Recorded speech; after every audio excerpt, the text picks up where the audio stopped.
Hi, is this Professor Halverson-Wente? Just call me Lori. Sure. Hi, this is Naomi. Yep. Great. I'm glad you called and you're on time. We're going to spend the next 15 minutes just going over some of the terms. Have you had a chance to look over the assignment? Yep. And do you have your notes out? Yep. All right, good. Well, what we're going to do is, first of all, with question 1, we're going to go through direct definition, identity script, and social comparison. And what I'm going to do is just tell you a short story about my life, and then you can pick out these 3 terms, and I'll just ask you one at a time. And just to go ahead and review, a direct definition is like a label. It's what directly defines who we are. An identity script is more like a saying, kind of like a slogan.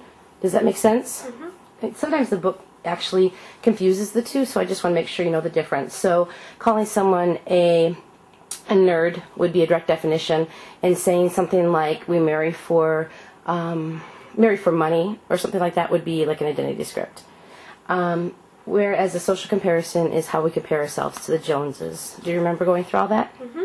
Great. Okay, so let me tell you a short story about my life. When I was a little girl, I lived in northern Minnesota, and I had a great life. And at the same time, though, there was always just a little bit of comparison between myself and my cousin. I had this cousin, Nadine, and it was just really interesting because my grandma would oftentimes go ahead and compare the two of us. And I was always considered the brain of the family. And I don't know why, but I just love school. I love the smell of crayons. I love getting ready for school year.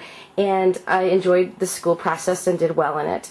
My cousin, on the other hand, she was considered the beauty of the family. And one time, she actually got a job as a model, as a mannequin. And my grandma was talking about our accomplishments at an event. And she actually said, here's Lori, my granddaughter. She's the brain of the family. And here's Nadine. She's the beauty. And that actually, for both of us became something that we had to kind of think about. I also grew up with the idea that you need to work for what you've got. And so working for grades was something that was important to me. And I think that at the same time, she might have grown up with some different types of messages. And so when I would compare my life, sometimes I would think that her life was so amazing.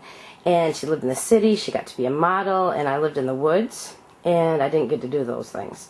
So that would be a short story. In this story, I tried to go ahead and put both the direct definition and identity script, as well as a social comparison. Can you tell me which ones are which? Well, the direct definition defines who you are, and so you said that you were the brain and that your cousin was the beauty. Good. Well, the identity script is like a slogan or saying, and yours was you have to work for what you got. Is that correct? Yep, that's right. I think I only had one of them, so that was really good. The last one is a social comparison. Do you have that one? Well, the social comparison that you used was when you compared yourself to your cousin and thought that your life was kind of boring when compared to hers. Is that correct? Yep. I'm glad you didn't confuse it with the other one because, like, if my grandma compared us, that would just be a comparison, or maybe even it could be a reflected appraisal. We talked about that during the chapter, and that was good of you to pick out the one where I compared myself to my cousin. All right, so let's go to question number 2. You've done really great so far. You have actually all the points. Let's go ahead and talk about Buber's communication continuum, the I, it, the I, you, and I, thou. And I'm actually not going to prompt you because I think it's pretty straightforward. So why don't you first of all tell me about an I, it relationship? Well, an I, it is where you have it's at least interpersonal. It's kind of where you treat people like things or objects. And an example of this would be, like when I was at Valley Fair, and I kind of just went up to the people that were selling, like, or taking the tickets or selling food, and was just like, hey, really interpersonal, and just kind of treated them like they weren't anything. Okay, and how about an IU? Well, an IU is kind of in the middle. It's more interpersonal, but it still keeps within the social roles, but it's not fully interpersonal. And it's kind of like when I would say, hi, how are you, in the hallway, or someone would say, good, but then you just keep walking and you're just like, oh, okay. And it can even happen with, like, my family members, like with, say, my great aunt, and she's once so, oh, how's Naomi doing? Oh, she's so little, oh, she's growing up so much, and she seems like she cares, but she doesn't really know who I am. Okay, good. And how about an I, thou?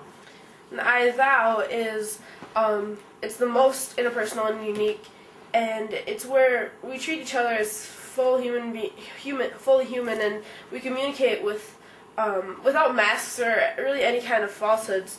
Like such as telling my best friend Essie what's going on in my life, or if I'm having a rough day, and I can talk to her without her judging me, because we kind of have an understanding, and it's at an really interpersonal level, and I can do this because we have a closer relationship. Okay, great. Okay, so now we just have the last piece, which is the perception check, and since we just covered it this week, let me go ahead and review it for you. First of all, perception check has 3 different parts. It's going to have the I statement, where you begin with the I heard, or it sounds to me, or I'm thinking that. Do you remember the I statement part? Mm-hmm. Okay, and then the second part is a restatement of what you've heard or seen. And so that's kind of like the objective piece. You try to be as descriptive as possible, not evaluative. And the third part is to go ahead and give 2 possible interpretations. And the reason you do this is because you don't want to pinhole someone into one particular interpretation of the behaviors. And finally, then you're going to ask for clarification. So again, you're going to begin with the I statement, a restatement, 2 possible interpretations, and then ask for clarification. You ready? Mm-hmm. Okay. So Naomi, just pretend that this is your teacher talking to you. And this is what she says. Naomi, I've noticed that recently your grades are slipping a bit, and that you went from an A student to a C student, and things are, I don't know, you've been kind of not doing as much as you normally do, not really talking, and yeah, I just thought I'd, kind of talk it through.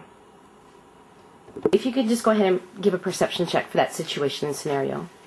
Okay, well, I hear you say that I'm slipping, and do you mean that my grade is a done deal, or can I bring it up? Can you explain or clarify this? Great, good job. Well, that wasn't so bad, was it? No. Okay, great. Well, what else do you have questions on?